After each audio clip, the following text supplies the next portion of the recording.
وەزارەتی شارەوانی وەزارەتێکی تەواو خزمەتگوزاریە بە بەردەوام لە ڕووی 5 سێکتەرەوە کاری کردووە. پلانی 4 ساڵی ڕابردووی ئەم وەزارەتە چی بووە؟ یەکەم وەزارەتە لەسەر ئاستی حکومەت هەرێمی کوردستان کە زۆرترین سکاڵای هاوڵاتیانی وەرگرتووە و بە دوواداچوونی بۆ کردووە. لە بەرنامەی ئەم جارە دەمەوێت بزانم لە 4 ساڵی ڕابردوودا تایبەت بە وەزارەتی شارەوانی و گەشت و گوزار چی کراوە؟ دەمەوێت لەگەڵ کەسی یەکەمی وەزارەتەکە کە بەڕێز وەزیری شارەوانی و گەشت و گوزار قسە بکەم. کاک ساسان سڵاوتان لێبێت. ئەو کاتتان باش بەخێر بێن. دەمەوێت مەیدانیان لەگەڵ بەڕێستانە دەست پێ بکەین، ئەگەر بەڕێستان ڕەزامەندی بدەن دەمەوێت دەست پێ بکەین بە بەرنامەکەمە. ئامادەین بە خۆشحاڵیەوە هەر پرسیارێکەکەتان بێ بۆ بینەرانی خۆشەویستی کەناڵە جوانەکەتان لە خزمەتتان داین.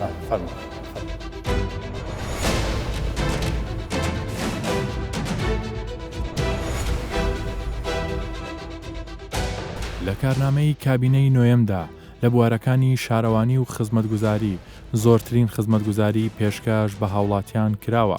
وەزارەتی شارەوانیش یەکێک بووە لەو وەزارەتە گرنگانە کە لە ماوەی 4 ساڵی ڕابردوودا زۆرترین کار و چالاکی هەبووە و داتا و ئامارەکانیشی گەواهیدەری کار و چالاکیەکانیانن.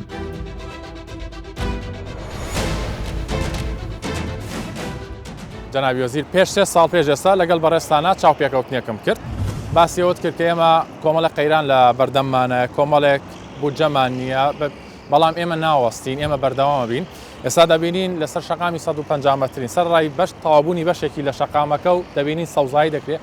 چۆن کارتان لەسەر کرد لە ماوەی ئەم 4 ساڵەیەوە؟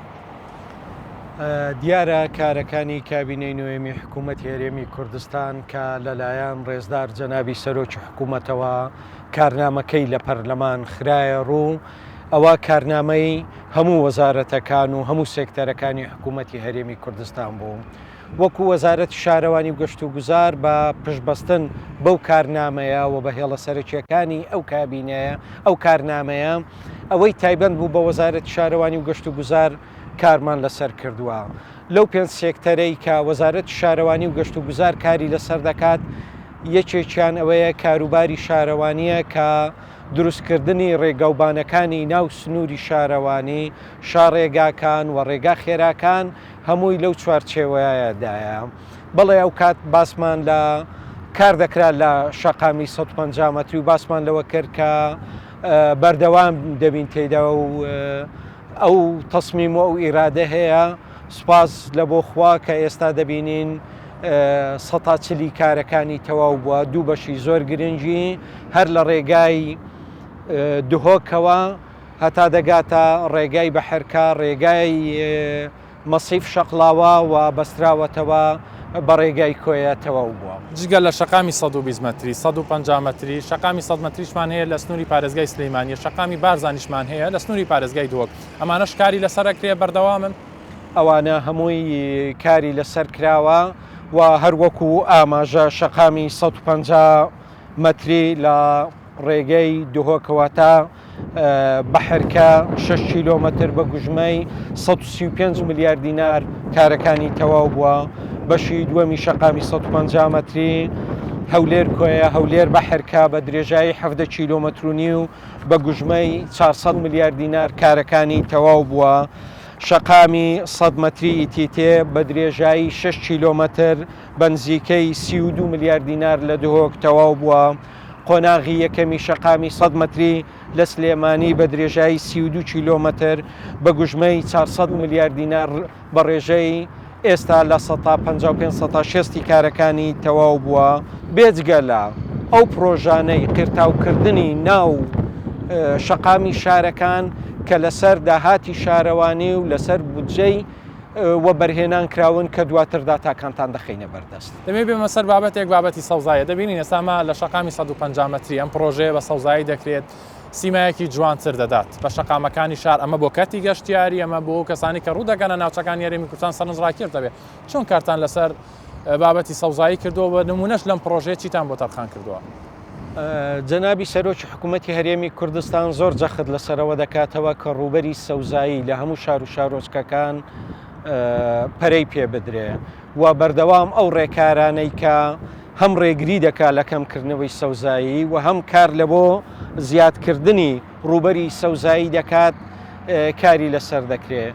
و ئەو بیرۆکەیە سەوزکردنی ئەو یەکتر بڕێی شەقامی 150 مەتری لەگەڵ شەقامی هەولێر شەقلاوە لەلایەن نووسنگەی جەنابیانەوە پێشنیار کرا. ئەندازیارەکانی وەزارەت دیزاینێکی زۆر جوانیان لە سەر ڕووبەری 150,000 متر دووجا بۆ دانا کە تێیدا زیاتر لە 6,000 نەمامی گەورە دەچێندرێت بێجگە لە 23,000 متر دووجا فریز و هەزاران گوڵ و داری بچووک تێیدا دەچێندرێت بێجگە لە بابەتی دوو بیری ئاوی تێدایە، دوو خەزانی گەورەی کۆکردنەوەی ئاوی تێدایە و کارکردن لە ژێرخانەکە و خاوێنکردنەوە و فرێدانی دەیان 1000 متر دووجا لە خاشاک و چاکردنی سایت سلۆپەکان بەردڕێژکردنیان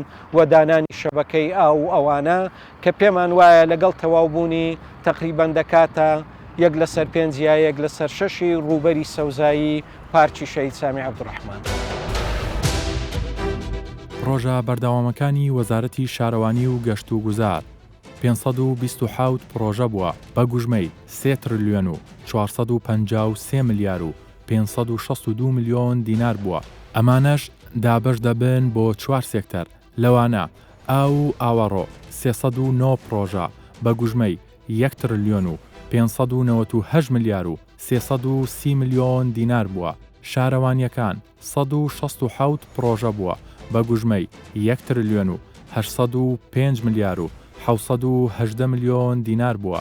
سێکتەری گەشت و گوزار 37 پرۆژە بووە بە گوژمەی 41 ملیار و 152 میلیۆن دینار. شوێنەوار 14 پرۆژە بووە بە گوژمەی 8 ملیار و 362 میلیۆن دینار. وەزارەتی شارەوانی بە پشتبەستن بە کارنامەی کابینەی نوێم کە بریتی بووە لە یەکلاکەرەوەی چارەنووسی زەویزاری کارت و گۆڕینی بۆ سەنەت لەم هەنگاوەشدا بەرەو پێشتوونێکی زۆر باشی بەخۆیەوە بینیوە. تەنانەت فەرمانگەیەکی تایبەتمەند کە هەستاون بە ڕێخستنی کاروبار و پەسەندکردنی زەویزارەکان لە سنووری شارەوانیەکاندا دامەزراون. بابەتی گۆڕینی کار بۆ سەنەد یاخود قەرەبووکردنەوە لە هەندێک پرۆژەکانە بینیمان لە چەند ساڵی ڕابردوودا بەڕێستانیێک ملەوانە کە مەیدانیان سەردانی شوێنەکانتانە کرد. چۆن کار لەسەر ئەمانە کراوە؟ وەکو وەزارەتی شارەوانی و گەشت و گوزار هەستمان بەوە کرد کە گرفتێکی گەورە هەیە لە ئەو بابەتەی پێی دەگوترێ زەوی کارت. زەویەکە تەخسیس کرایە بەڵام سەنەدی تاپۆی بۆ حازر نەکراوە بەکار دراوە بە هاوڵاتی و ئەوە نزیکەی زیاتر لە 90,000 کارتمان هەبوو بەو شێوەیە و لە درێککردنمان بە گرنگی ئەو بابەتە و بە چارەسەری ئەو بابەتە و دانانی میکانیزمی گونجاو لە بۆ ئەو بابەتە لەگەڵ فەرمانگە پەیوەنددارەکان لە سەرۆکایەتی دیوانی ئەنجومەنی وەزیران لەگەڵ وەزارەتی داد دوای گفتوگۆیەکی دوور و درێژ گەیشتینە ئەو بڕوایەی کە پێویستە فەرمانگەیەکی تایبەت بۆ ئەو بابەتە دروست بکرێ. ئەوە بوو فەرمانگەی گۆڕینی کارت بۆ سەنەدمان دروست کرد بە لێپرسراوێتی ئەندازیارێک و نوێنەری هەموو ئەو فەرمانگە پەیوەنددارانەی تێدایە لە شارەوانی لە تاپۆ لە شوێنەکانی دیکە ئەوانە تەفەڕوغیان کردیە هیچ ئیشێکی تری دائیرەکانیان ناکەن تەنها ئیشی گۆڕینی ئەو کارتانە دەکەن لە بۆ سەنەد.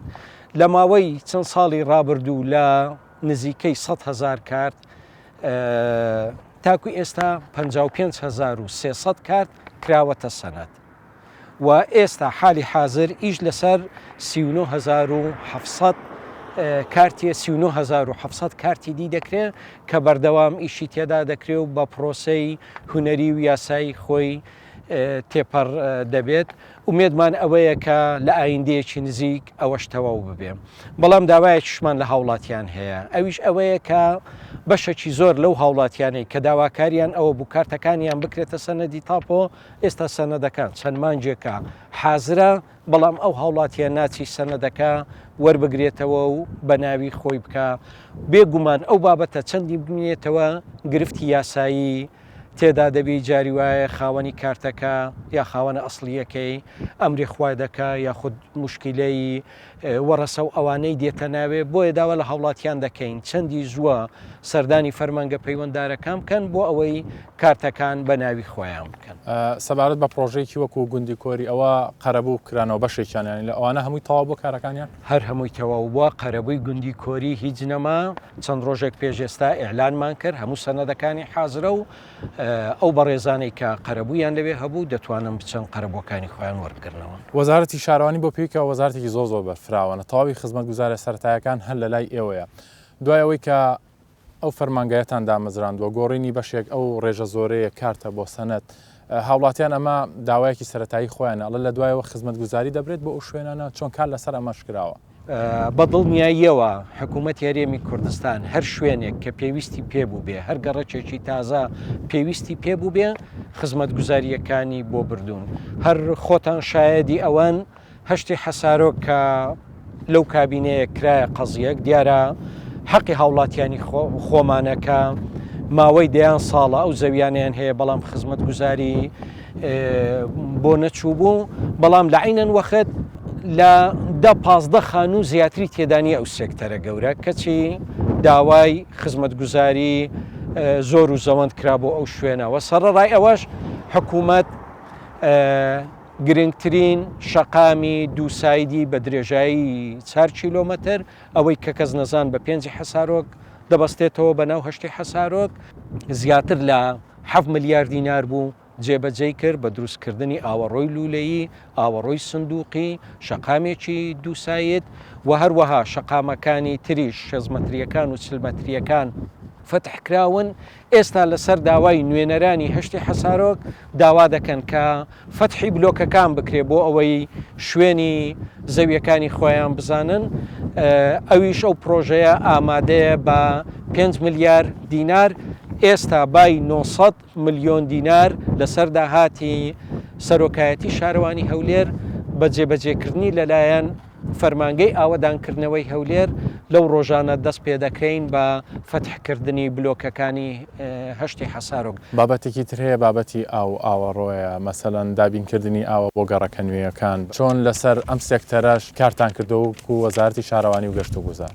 دیارە دابینکردنی ئاوی پاچی خواردنەوە لە ئەولەویەتەکانی وەزارەتی شارەوانی و گەشت و گوزار بووە لە ڕێگای بەڕێوەبەرایەتی گشتی ئاو ئاوەڕۆ لە ڕێگای بەڕێوەبەرایەتیەکانی ئاو ئاوەڕۆ لە سەررجەم پارێزگا و ئیدارە سربەخۆکان و هەروە فەرمانگەکانی تریش لە قەزا و ناحیەکان و لە ڕێگای ئەو پرۆژە استراتیژیانەی کە ئاو دابین دەکەن بۆ هاوڵاتیان توانیومانە ئەو کارە بە سەرکەوتووی ئەنجام بدەین.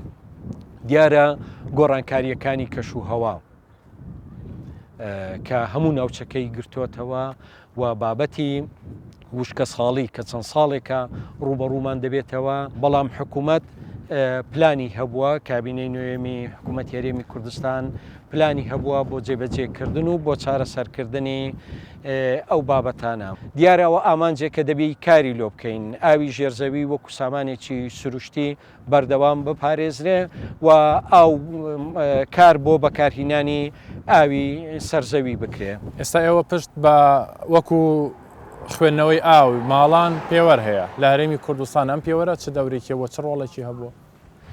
بەتاکید بەستانی پێوەەر یەکێک لە هەنگاوە زۆر باشەکانی حکوومەتی هەرێمی کوردستان بووە بۆ دەستگرتن بە ئەو سامانە سروشتیە. چەند ساڵ پێشیستا هاوڵاتیان گلەیان هەبوو لە زۆری خوێندنەوەی پێوەەر یاخود غەڵەت خوێندنەوەی پێوەەر ئەوانەش بە چەند هەنگاوێک لەم کابینەیە توانیمان چارەسەری بکەین ڕادەی بەرزی خوێندنەوەی پێوەرمان دانایە ڕادەی بەرزی دانانی کرێی ئەومان دانایە و ئەلحەمدولیلاوە 2 ساڵە هیچ هاوڵاتیەک گلەیی نەبووە لەسەر بابەتی خوێندنەوەی پێوەەر و سەرڕای ئەوەی کە چەندین جار داشکانی 115 و 120 بۆ دانەوەی قەرزەکانی هاوڵاتیان کراوە ئێستا گرفتێکی وا هەست پێ ناکەین لە فەرمانگەکانی ئەو کە لەو بابەتە ڕوبەڕوومان بێتەوە. پرۆژەکانی دابینکردنی ئاو لە هەرێمی کوردستاندا ژمارەی وێزگەکان 20 پرۆژە ژمارەی بیرەکان 5413 بیر، کانیاوەکان 861 پرۆژە، کۆمپاکت و وێزگەی بچووک 44 پرۆژە. ژمارەی ئامێر و ئۆتۆمبیلی بواری ئاو لە سنووری وەزارەتی شارەوانی و گەشت و گوزار 2870 ئۆتۆمبیل بووە. کۆی گشتی ئاوی دابینکراو لە ساڵێکدا 1 ملیار و 50 ملیۆن مەتر سێجایە. هاوبەشانی ئاو لە هەرێمی کوردستاندا 1 ملیۆن و 80 هەزار هاوبەشی ئاو هەیە. ئەو هاوبەشانەی کە پێوەریان بەستووە لە هەرێمی کوردستاندا 930,876 هاوبەش بووە. لە سنووری پارێزگای هەولێر بە ڕێژەی 185 پێوەریان بەستووە. لە سنووری پارێزگای دوهۆر بە ڕێژەی 180 پێوەریان بەستووە.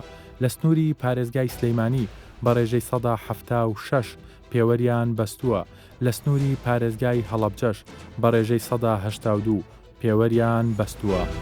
پەرەدان بە بواری سێکتەری گەشت و گوزار و شوێنەوار کە وەک سێکتەرێکی گرنگ لەلایەن حکومەت و وەزارەتی شارەوانیەوە زۆر گرنگی پێدراوە و داتا و ئامارەکانیش گەواهیدەری ئەوەن کە هاتنی ژمارەی گەشتیاران بە بەراورد بە ساڵانی ڕابردوو 100% زیادیان کردووە.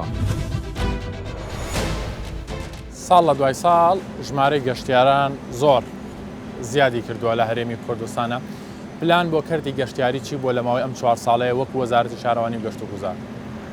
لە زۆر ڕۆوە لەم کابینەیە هەوڵدرا کە بایەخ بە کەرتی گەشت و گوزار بدرێ.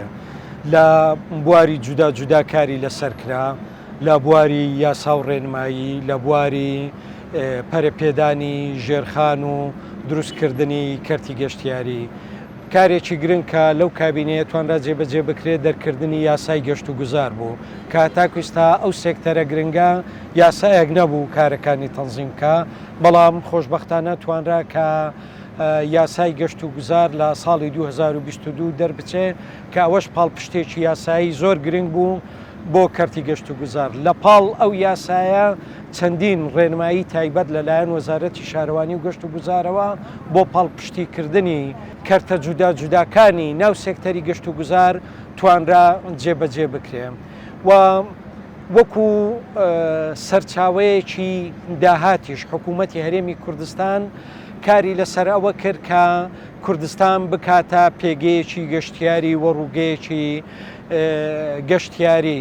خۆتان دەزانن هەر 4 وەرزی ساڵ لە هەرێمی کوردستان گونجاوە بۆ گەشتیاری، بێجگەلەوەی کە سروشتی کوردستان، شارەکانی کوردستان، ئەو ژێرخانەی لە شارەکانی کوردستان هەیە بە بەراورد بە شارەکانی تری عێراق هەمووی هاندەرە لە بۆ ئەوەی کە باشتر ڕێک بخرێ و گەشتیاری زیاتر ڕوو لە هەرێمی کوردستان بکە لە هەموو جۆرەکانی گەشتیاری، نەک تەنها هاتن و چێژوەرگرتن لە سروشتی جوانی کوردستان لە وەرزە جودا جوداکان، لە بۆ نمونە گەشتیاری پزیشکی، گەشتیاری سەرکێشی، هەموو جۆرەکانی تری گەشتیاری. بۆیە توانراوە کە چەندین ڕێنمایی تایبەتیش بۆ تەنزیمکردنی ئەو بوارانە جێبەجێ بکرێت.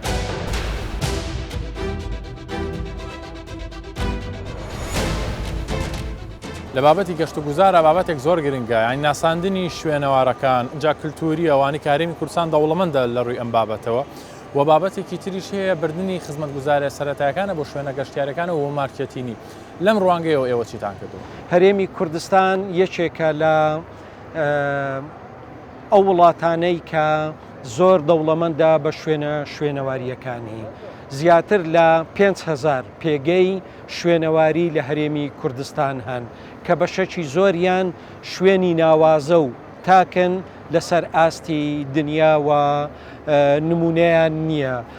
بەڵام پێویستە ئەو شوێنانە کنە و پشکنینی زیاتری تێدا بکرێ و ژێرخانی زیاتری لە بۆ ببردرێ بە تایبەتی لە ڕووی ڕێگەوبانەوە، چونکە بەشەکی زۆری ئەو شوێنەوارانە لە دەرەوەی شار و شارۆچکەکانن پێویستیان بەوەیە کە ژێرخانیان بۆ بردرێ بۆ ئەوەی گەشتیار بە ئاسانی بتوانێت ڕووی تێبکە و لە پاڵ ئەوەش هەوڵدان بۆ کردنی جۆرێک لە مارکتینگ و ناساندنی ئەو پێگە شوێنەواریانە وەکو شوێنی گەشت و گوزاری بۆ ئەوەی هاوڵاتیان هەم لە ناو هەرێمی کوردستان پێی ئاشنا ببن، لە عێراق پێی ئاشنا ببن، لە وڵاتانی دەوروبەر پێی ئاشنا ببن و هەروەها لە وڵاتانی جیهانی شەوە پێی ئاشنا ببن کە ڕێژەیەکی زۆر گرێبەستی کنە و پشکنینمان لەگەڵ زانکۆ ئەوروپیەکان و زانکۆکانی وڵاتانی دنیا هەیە کە کاری تێدا دەکەن، ئەوانیش هاوکارمانن بۆ ئەوەی ئەو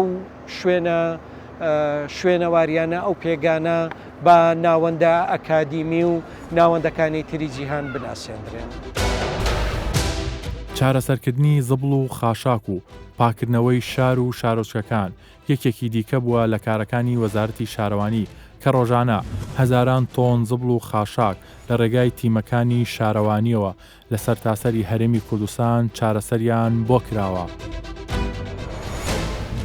بابەتی پاک و خاوێنی کۆکردنەوەی خۆڵ و خاشاک لە شەقام لە گەڕەکەەکانی سەرجەم شار و شارۆچەکانی هەرێمی کوردستان وەکو وەزارەتی شارەوانی ئەمە چۆنە بودجەی تەرخانکراو بۆ چۆنە ئەمە هەمووی لە ڕێگای حکوومەتەوە یا لە ڕێگای کەرتی تایبەت و گرێبەستەوە ئەنجام درراوە؟ هیچ بابەتێک کە پەیوەست بێ بە کۆکردنەوەی خۆڵ و خاشاک و چارەسەرکردنی خۆڵ و خاشاک کەرتی تایبەت نییە، هەر هەمووی کەرتی گشتی واتە فەرمانگەکانی حکوومەت دەیکەن، بەڵام بە شێوەی گرێبەست لەگەڵ کەرتی تایبەت خەرجیەکان حکوومەتی هەرێمی کوردستان خۆی دەیکا و دوو سێکتەر لە وەزارەتی شارەوانی و گەشت و گوزار قوڕسترین ئەرچی دابینکردنی بودجەی مانگانەیان هەیە کە ئەویش کۆکردنەوە و چارەسەری خۆر و خاشاکە لەگەڵ دابینکردنی ئاوی شیرینی خواردنەوە بۆ هاوڵاتیان. لە کەرتی کۆکردنەوە و چارەسەری خۆڵ و خاشاک مانگانە 10 ملیار و 212 ملیۆن دینار لە خەزێنەی حکوومەت بۆ ئەو بابەتە سەرف دەکرێت بەبێ ئەوەی 1 دیناریش لە هاوڵاتیان وەربگیرێتەوە یاخود هاوڵاتیان بەشداری تێدا بکەن کە پێم وایە ئەوە ئەرکەچی مانگانەی زۆر قورسا لەسەر حکوومەت و بە هەمان شێوە بۆ دابینکردنی ئاوی خواردنەوەش مانگانە حکوومەت بەبێ مەساریفی کارەبا 14 ملیار دینار زیاتر بۆ بەرهەمهێنانی ئاوی پاکی خواردنەوە خەرج دەکات. بۆ کەرتی کۆکردنەوەی خاشاک و ژینگە پارێزی حکوومەت هەرێمی کوردستان لەسەر تاسەری کوردستان بۆ ئەوەی زۆرترین سنوور بەبەر کۆکردنەوە و چارەسەرکردنی خۆڕ و خاشاک بکەوی عەقدی لەگەڵ 32 کۆمپانیای ناوخۆیی هەیە بۆ ئەوەی ئەو خۆڵ و خاشاکی ماڵ و بازار و شوێنە گشتیەکان کۆ بکرێتەوە و دواتر چارەسەر بکرێت. جەناب وەزیر، ئێمە ئەمڕۆ بە درێژایی ڕۆژ لەگەڵ بەڕێستانە چەند شوێنێکمان بەسەر کردەوە و من ئەو پرسیارەشمە لە بەڕێستان کرد کە وەزارەتەکەی وەزارەتێکی بەرفراوانە لە ڕووی سکاڵا و داواکاری خەڵک چەند سکاڵا پێشکەش کراوە چۆن بە دوواداچوونتان بۆ کراوە چونکە خزمەتگوزارە سەرەتایەکان هاوڵاتیان مافێکی خۆیانە داوای بکەن یا کێشەیەکیانە بێ سکاڵا تۆمار بکەن، چۆن کارتان لەسەر ئەمە کردووە؟ بەتاکید لەبەرەوەی سێکتەرەکانی وەزارەتی شارەوانی و گەشت و گوزار هەمووی پەیوەندی ڕاستە و خۆی بە ژیانی خەڵکەوە هەیە و هەر هاوڵاتیەک لە ماڵەکەی خۆی بە چەند شێوازێک تەڕەفە لەگەڵ فەرمانگەکانی شارەوانی و گەشت و گوزار. بۆیە چاوەڕێی ئەوەمان هەیە کە زۆرترین سکاڵاش ڕوبەڕووی ببێتەوە. ناڵێم لە دۆخەشی نمونەیی کارمان کردووە، بەڵام زۆر هەوڵی خۆمان داوە هەموو فەرمانگەکان لە سەرۆکایەتیەکانی شارەوانی لە بەڕێوەبەرایەتیە گشتیەکانی شارەوانی کە بتوانین ناڵێم باشترین خزمەت بەڵکو ئەوەی لە تواناماندا هەبوو، چونکە بەردەوام جەنابی سەرۆکی حکوومەت جەخت لەسەر ئەوە دەکاتەوە کە هاوڵاتیانی کوردستان شایانی باشترینن، شایانی زۆرترینن، شایانی چاکترین خزمەت گوزارین بەپێی ئەو ئیمکانێتی لەبەردەستمان بووە هەوڵی خۆمان داوە، بەڵام دڵنیای نەمانتوانیوە هەموو شتێک بکەین. بۆیە هێشتاش بە سینگەکی کراوەوە بە باوەشەکی کراوەوە بۆ هەر سکاڵایەکی هاوڵاتیان کە هەبێت هەموو فەرمانگەکان ڕاستپێردراون کە کاری لەسەر بکەن. لە بۆ وەرگرتنی سیستەمی سکاڵاش پاژەوەی کە لە وەزارەت توانیمان بڕوانامەی ئایزۆ بۆ ئیدارەدان وەربگرین، سیستەمی ئەلکترۆنی سکاڵامان هەیە و هەروەها ڕاستپاردا لە سەرۆکایەتی ئەنجومەنی وەزیرانەوە هەیە و ئامێری تایبەت و کەسانی تایبەت کاری لەسەر دەکەن، تەحویلی فەرمانگە پەیوەستەکان دەکرێت و کە وەڵامیش دێتەوە وەڵام هەوڵ دەدرێتەوە بگاتەوە ئەو هاوڵاتیانە. پرۆژە جێبەجێکراوەکانی بواری زبڵ و خاشاک و میکانیکی بایۆلۆجی، پرۆژەی تانجەرۆ لە سنووری پارێزگای سلەیمانی، توانای ڕۆژانە 1100 تۆن خۆڵ و خاشاکی هەیە لە ڕۆژێکدا. پرۆژەی گواشێ لە سنووری پارێزگای دهۆک، توانای گۆڕینی بۆ ڕیسایکلین ڕۆژانە 600 تۆنە. پرۆژەی گەدەسین لە سنووری قەزای ئاکرێ، توانای ڕۆژانەی ڕیسایکلینی 250 تۆنە.